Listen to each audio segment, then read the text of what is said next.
So we are going to be talking about fat loss and muscle gain Yeah, and let's do eating it. high fat to lose fat but gain muscle. What? That's exactly the opposite of everything we've been told to do. Yet so many people in the Healthful Pursuit community are doing exactly this. We're eating lots of fat, we're gaining muscle, and all is good in the world. And we're working out less. Today we're chatting with Michelle Burleson about how we can use high fat to gain muscle and be a little bit more awesome.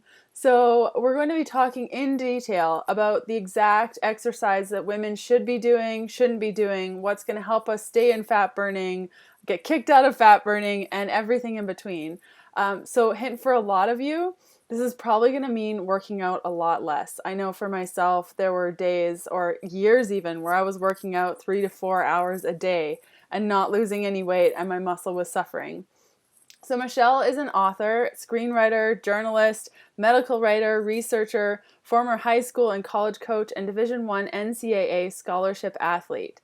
While attending George Mason University, Michelle was nominated by her teammates as co-captain. This lady has done so much, and she's interested in surfing. She's a wellness coach, an ocean advocate. Michelle splits her time between Los Angeles, Santa Cruz, California, and she's passionate about women's metabolic issues, nutrition, athletic performance, and its specific impact on female biochemistry. And we were just saying before the call that Michelle was really the rocket fuel behind no-fail fat burning for women. So she is the lady to talk to all about fat burning, women, muscle gains, losses, and everything in between. Thanks so much for coming on the show today, Michelle. Oh my God, thank you for having me. You just boosted my self-esteem Yeah, like right? Just 20 like, fat. I'm going to drop the mic and leave. yeah, and done. I'm out. I'm That's all out. I That's need. good. Yeah, that was a mouthful. Wow, you've been up to a lot of stuff. Up to crazy. That's why I have no life. It's been a long time coming. I read the No Fail Fat Burning for Men. I think I recommend your guys' book like in every video I ever make. I'm like, so you've seen this, now you need their book, because it's such a great, even for people that are interested like in the bulletproof type way of eating, it's so customized to women that, because there's not a lot of resources out there for women that are trying to do this. It's so male focused, and it makes it so difficult to know, like, because we're way different and we're going to respond like I see that with my husband. It's completely different. Can you tell us a little bit about how, for the Healthful Pursuit community, a lot of us know that, more of a ketogenic or high fat eating style is going to help us lose fat. But for people that don't know what that is, can you explain kind of the overarching understanding of eat fat to lose fat first off? Well, the 30,000-foot view is when we eat healthy fats, your body wants to use it right away, especially like your medium chain triglycerides. That's why we're so coconut oil, MCT oil, healthy pastured animal fat, that your body is going to want to use it and burn it right away. Meanwhile, that's depleting your glycogen stores. And tell me if I'm going too much. Yeah, I will. So glycogen is where your body holds on to this glycogen as fuel when you're in a glucose burning state. So if you're eating carbohydrates every day, you're going to use this glycogen. But when you're eating fats, you're saying that those glycogen stores start to decrease, and we're burning our fat as energy. Exactly. And the thing is, so many of us are sugar adapted, and that is not the most efficient fuel for our bodies, and especially our brains or our hormones. Our hormones, especially as women, and this is where we get screwed so badly, or you find women just hitting a wall, or their menstrual cycle sucks, or they just feel like garbage all the time, is that you need healthy fat in order for your hormones to work efficiently. Your hormones are working efficiently, you're going to become a fat burning machine. And I love that, fat burning machine. That is like the best way to describe it. Yeah. And the thing is, it's so funny. And I know with your work too, because I've seen a lot of your work, is that a lot of it is just kind of uneducating people about the whole fat phobia, just rolling that back. And that takes a lot of time. And then getting them to feel okay with eating that much fat and not feeling like they're going to have a heart attack or become fat or whatever. When we become very, sugar dependent for energy, that's not going to get used very efficiently, and then it gets stored. And then how does it get stored? As fat. Yeah. It gets stored in all the places your bikini won't cover. That's pretty Yeah, that's a much good way. So what you're Yeah. saying is that by eating more fat, we're allowing our bodies to switch into fat burning mode because we're not using the glucose, so the glycogen stores are lowered. We're burning fat as energy, and that helps us lose the fat. Well, just like you were saying, your glycogen depletes as your body's burning fat, but the key part of this is you don't keep replenishing that glycogen. Right. We're not. And so your body just gets more and more used to. And that's why, we do the glycogen depletion. We do the carb depletion, is that we burn it out. You see that huge drop in water weight, which needs to happen, because for every gram of glycogen, there's 3 grams of water. So you're just 3 to 4. Yeah. You're holding on to a lot of water there. I mean, you're a tick at that point. You're just like this swollen tick. So when you start that fat burning and you start consuming all that fat, you're depleting glycogen. You're just releasing all that water, which is fantastic. Sometimes people are like, well, it's just water weight. Well, it adds up. It makes a it has to huge happen. difference. Yeah. When you're not carrying around that water. Okay, so then you're talking about carb depletion. What are some of the steps? I know I cover this off in my book, The Keto Beginning, and I know No Fail Fat Burning for Women goes through it too, but the depletion is basically stop eating all the carbs, right? That's how you deplete. Right. Now, does working out have something to do with it too, I would imagine? Depleting those glycogen stores quicker, or? Absolutely. Yeah, just, the high intensity training, of course, or if you're heavy lifting. I mean, there's a lot of different ways you can do it. Sometimes I recommend it really depends on the person, honestly. And that's why a lot of times people were like, well, it says to do this exactly this way in the book. And the thing is that that's a protocol and that's a great foundation, but you can't slap something onto a whole gender community and expect it to work across the board. I think you can do high intensity interval training. You can do heavy resistance. You can also go for really long, slow walks, but I don't recommend going in the middle where we're on a treadmill for hours and hours and hours a day, muscle wasting, and then raising our cortisol. And therefore you're just holding on to fat, or you're becoming skinny fat. You're saying high intensity interval training or weight, lifting heavy weights. I'm sorry, go ahead. Would CrossFit kind of fit in there too? Is that kind of... Oh man, you're pushing. Yeah. You gotta ask. Well, here's the deal. This is where Sky and I differ a little bit. I have a ton of friends who do CrossFit. I've done CrossFit. Yeah, me too. Before. I think for women, I'm 41. As you get older, it affects you differently. It's a dual modality. If you don't know how to move properly, if you don't know how to feed yourself properly, you're going to run into some issues, and that could be weight gain. It could be a ton of things. How often? So you're saying if we eat fat, we're going to lower our glycogen stores and we're going to switch into fat burning mode. In order to deplete that quicker, we can work out a little bit to deplete that glycogen store. So now we're in fat burning mode. How often should we be working out as women to make sure that we're losing fat, gaining muscle, and all is good? I tailor that to the individual. Okay. Some people are just addicted to it, and they feel like if I'm not exercising 5 days a week and beating the crap out of myself, they feel like something's wrong and they can't let go of that. Honestly, if you're doing a high intensity interval workout or weight training, you could go minimal 2 days a week.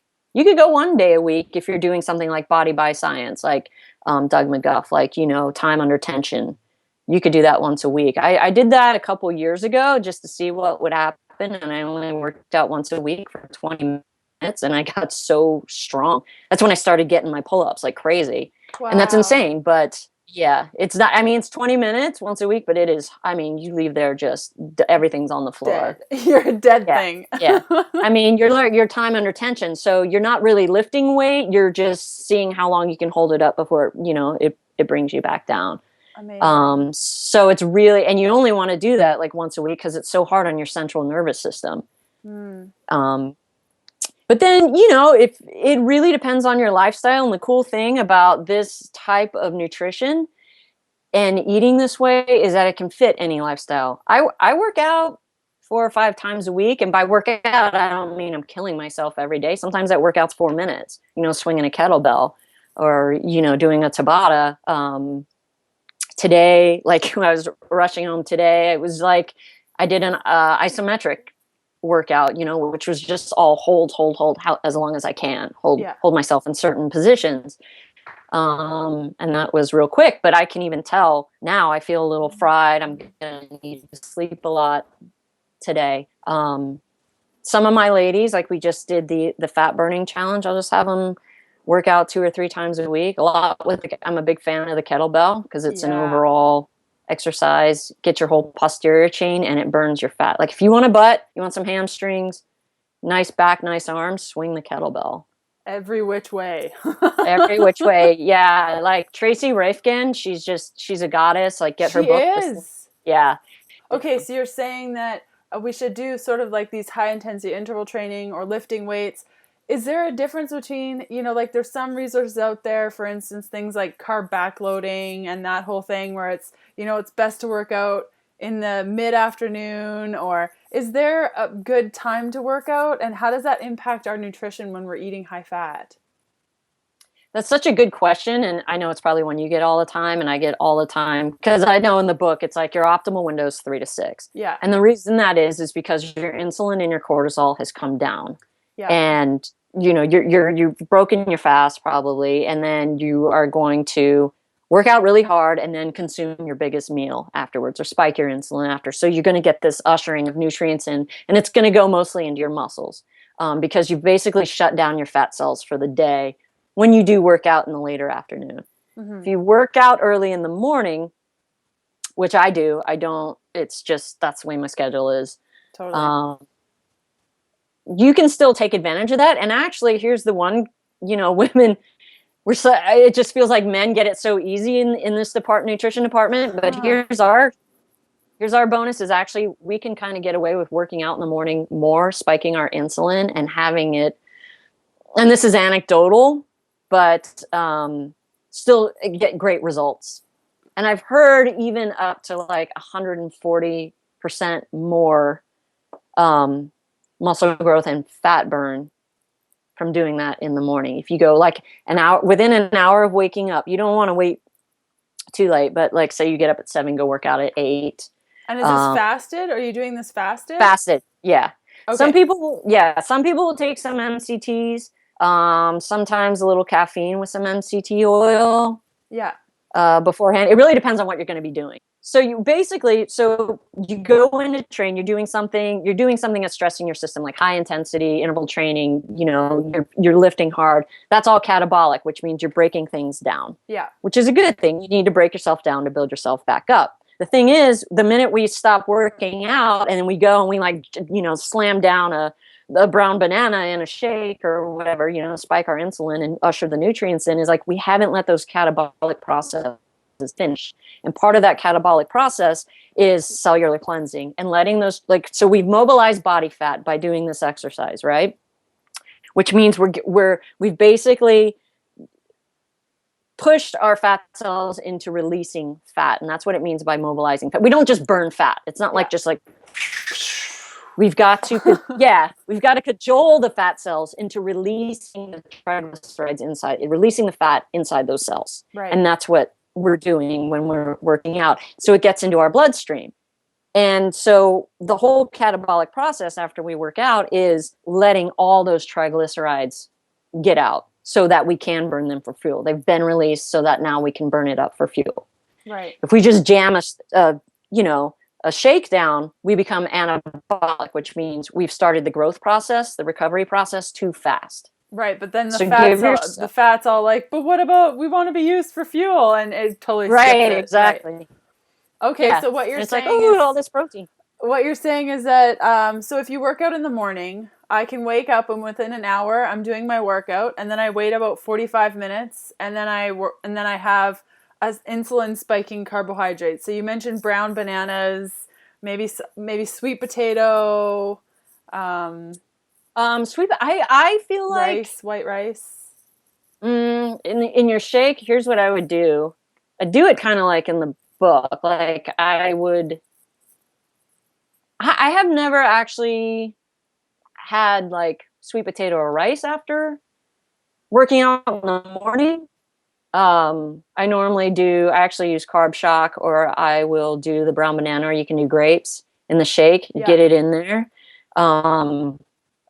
And then just go back to your regular intermittent fasting with your fat coffee or fat tea or whatever. A couple hours later, like when you get hungry, have your fat coffee and then go throughout your day eating low carb, high fat. Or do you, because there's some resources out there that say, and then do another carb up at night because it's nighttime and you worked out that morning. Would you say that or no? I wouldn't say that for women, no, okay. Unless you're carrying a ton of lean mass. No, you're going to get fat. Yeah. Hey, bottom line. She says it like the truth, there's no sugarcoating here. If you're working out in the afternoon, what you're saying is it really wouldn't matter what time you worked out. It's just have that insulin spiking carb after and then just go back to eating low carb, high fat, no matter what time you end up working out. Is that fair to say? Yeah, I mean, if you're going to work out and it really depends on what kind of workout you do, because I tend to eat safe starches almost every day now. Oh, okay, interesting. Because I just need it. And I find like I actually lean out more that way, but I'm also in a cycle right now where I'm lifting super, super heavy and I'm doing things that are really hard on my central nervous system. Yeah. And if I don't, I can feel it. I can feel, like my period sucks. I'm in a crappy mood. I can't sleep. And I've heard you talk about that too. Like you just, you got to find that way with carbs. But yeah, I don't recommend eating carbs twice a day. And if you're going to work out in the evening, have just your biggest meal at night afterwards. So honestly, like if you work out in the morning, do it. Have your shake 45 minutes to an hour later. Do your fat coffee after, or sometimes like if I have I just throw my coffee in the shake. Yeah. Yeah. And then keep going. Like I'll break my fast sometimes around 2 or 3. Sometimes I'm just so full. I forget I'm not hungry. That's the I forget best, to eat. Hey? Oh, yeah. Love it. Yeah. And then, if you're going to work out in the afternoon, just keep fasting all day, have your veggies and your protein and fat, and then have your biggest meal at night. And for people that I know that many people in my community get quite concerned with their macros and stuff like that. Yeah. So let's chat about macros. I can tell you're super happy about it. I've gotten away from tracking my macros because you just get so overwhelmed with it all. And I guess for myself, and correct me if I'm wrong, but I just set the intention to eat low carb, high fat. And I know what my low carb veggies are. I know what my proteins are. Now, do you just subscribe to that sort of approach to this way of eating? It's funny. I don't personally, unless I'm doing some sort of trick on myself. Yeah. Or I'm trying a new hack or something. When I have, like when we did the, we did the 2-month kick fat in the ass challenge with these it ended up being 3 ladies. There are certain things we would do, and I had them start off because they were coming from, this whole thing being new, the high fat thing being new, and getting over the fat phobia, and it's, getting our heads right. I did have them start off with certain macros so that they will now be able to eyeball it. You can go on vacation. You can know what it feels like. Yeah. Okay. Yeah. Yeah. And I feel like when I work with competitive athletes, like figure competitors, if you really want to push the needle, you need to look at your macros. Like if this tiny bit of percentage is going to make you striated or make you come in soft or come in hard, you do need to really dial that down. If you want to be healthy and look good and be fit, like just like you said, know what it is. Yeah.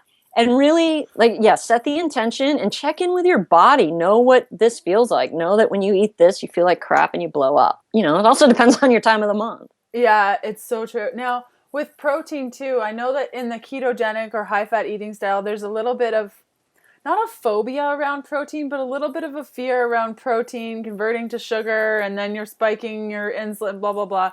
Like, do you feel like protein needs to be watched quite a bit when you're eating high-fat, or? I do find sometimes that when people try this out for the first time, they're kind of going it alone, and they're like, well, the scale didn't budge. Besides, that's a whole nother podcast about the scale. But I'll find their protein is really, really high, because I think there's a misconception that because something is high fat, or low carb, that it's high protein too, which, it's really hard to pound down a lot of protein. You mentioned the insulin spiking carbs, having your banana or your grapes. What if people are like insulin resistant? Or I know that I have some clients that suffer from major binge cycles. If any type of sugar touches their lips, they just go crazy for days. And so there's been some conversation around, okay, well, do we need to carb up? What if we just shocked our bodies by eating more that day instead? Could that, like the calories... Eating more what? Just more high fat, low carb. So it would be, you work out and then that day you just have like more in the day. Like maybe you have like an extra snack, or, for people that just can't do the sugar thing, like they can't do the banana, they can't do the grapes. Even the thought of having like safe carbs at dinner will like screw up everything. Do you think that's mental or physical? I think 80% of it is mental, but I know that some of my insulin resistant clients, it's like the minute they have even carrots, they just go nuts. Like their body just shuts down. I have one client that eats a carrot and she falls asleep. She's that sensitive to carbohydrates. So if you're wanting to build up that muscle, because what you're saying is that we need that spiking insulin to generate that muscle. But if we can't do that, is there a way around it at all? Well, we need that spiking insulin to reset our leptin. Yeah. And I find that if someone's insulin resistant and they've got some sort of metabolic syndrome, then they're also leptin resistant. And so I think the first thing I would do with someone like that, and it's talked about in the book, but I think people misuse it. But if you're that leptin resistant, and that normally shows up with that major sugar problem that you talk about, is don't start off intermittent fasting. Yeah. Just start off eating, just clean up your diet, just clean it up. Yeah. And of course, keep it lower carb and high fat, moderate protein, but get your leptin like talking to your brain correctly. And it's going to, and the thing is, your leptin's talking trash to your brain about sugar if you're leptin resistant, and it's telling lies. Yeah. It's like that. We need sugar. We need sugar. Yeah. It's like the mean girl of your brain. Like just talking smack behind your back to your brain, like sugar. Yeah. And so when I see that, I just skip the intermittent fasting altogether, or like add the collagen protein in. Yeah, I'm doing the collagen protein right now in my tea. Is it nice? What kind of tea is that? It's rooibos tea that I just brew, and then I chill, and then I shake in like 2 scoops of collagen, and this is like my afternoon drink of awesomeness. Oh, nice. Trademark. Love it. And you mentioned a little bit about hormones. How does that play a role? So you're saying eat high fat, low carbohydrate. We're doing our insulin spiking carbs about 45 minutes after our workout, then going back into low carb, high fat. Say our estrogen is messed up, or progesterone, or testosterone, or like all of those hormones. Yeah. How does that impact our ability to lose fat, gain muscle? It actually helps level it all out and get it all working again. I mean, one thing I see really across the board is people or women, premenopausal women, finally getting their cycles right. I think where it goes wrong, I think for a lot of women on ketogenic diets, is they're just like, we're low carb all the time, and you see these great results in the beginning, and then you just hit a wall. Yeah. Or they start feeling awful, or they lose their period, or it's just this horrific thing, and it's because their hormones are just getting out of whack. Because we're pushing ourselves too hard, you're saying, in a way. If you're just too low carb for too long, can cause that. Yeah. I mean, for some, that's, again, there might be some people out there that can totally rock the party.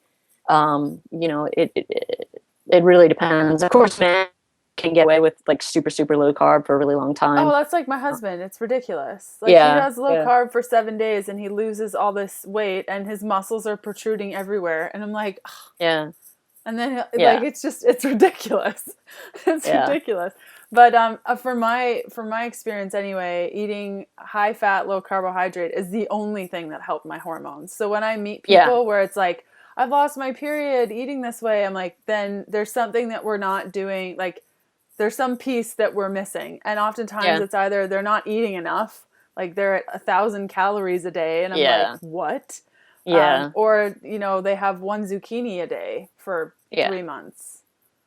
And I don't even look at calories. Who cares about calories? Now, you mentioned that you've been doing some carbohydrates at night. How do you find that it impacts you being in ketosis? Are you in ketosis, or have you kind of found that balance between having carbs at night, staying fat fueled, and maybe you're monitoring a little bit of ketone generation? Or how does that work for people that are curious? You don't necessarily have to be in ketosis to be burning fat. So happy that you mentioned that.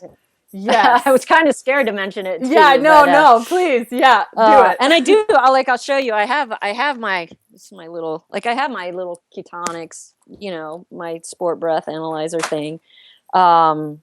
But I don't worry about that. Like if I have safe starches at night, I have been doing this thing where instead of, because I did hit a point, like I was just like starting to not feel good and I really needed to add carbs back in, but then you start feeling like crap. Yes.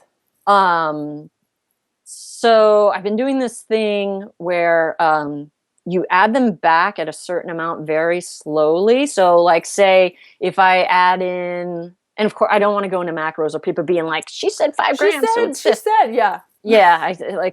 But say touch. I add a touch more white rice at night. I do that for a week or 2 and I leave it at that kind of same thing.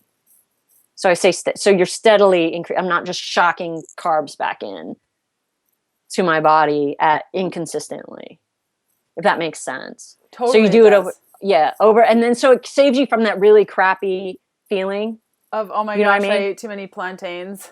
Right. So like if you were going to start adding carbs back in the evening, depending on, your exercise, say this week, it's a quarter of a sweet potato and it's going to stay that way, and then you just monitor how you feel. The resistance starch hack I did last week, you got to try it. And so I lost like 1% of body fat. Amazing. On that. It was crazy. I lost like 4.5 pounds. Again, I don't care about pounds either, but I lost 4.5 pounds and it was right after my period, TMI. So it was a bunch of water weight, 4.5 pounds, but it was 1% of body fat. And when I had done it a few months ago, right after the holidays, I lost like 1.4% body fat doing it. Yeah. And just taking long walks every day, like really mindful walks, like mindful visualization walks, like checking in with yourself. And then I just feel so much better this weekend and this week. Just I feel great. So it's totally, we were actually talking about resistant starch in a couple of weeks and like more about poo talk and stuff like that. And I love it. I love poo talk. Love it. Yeah. I even have a little song and dance.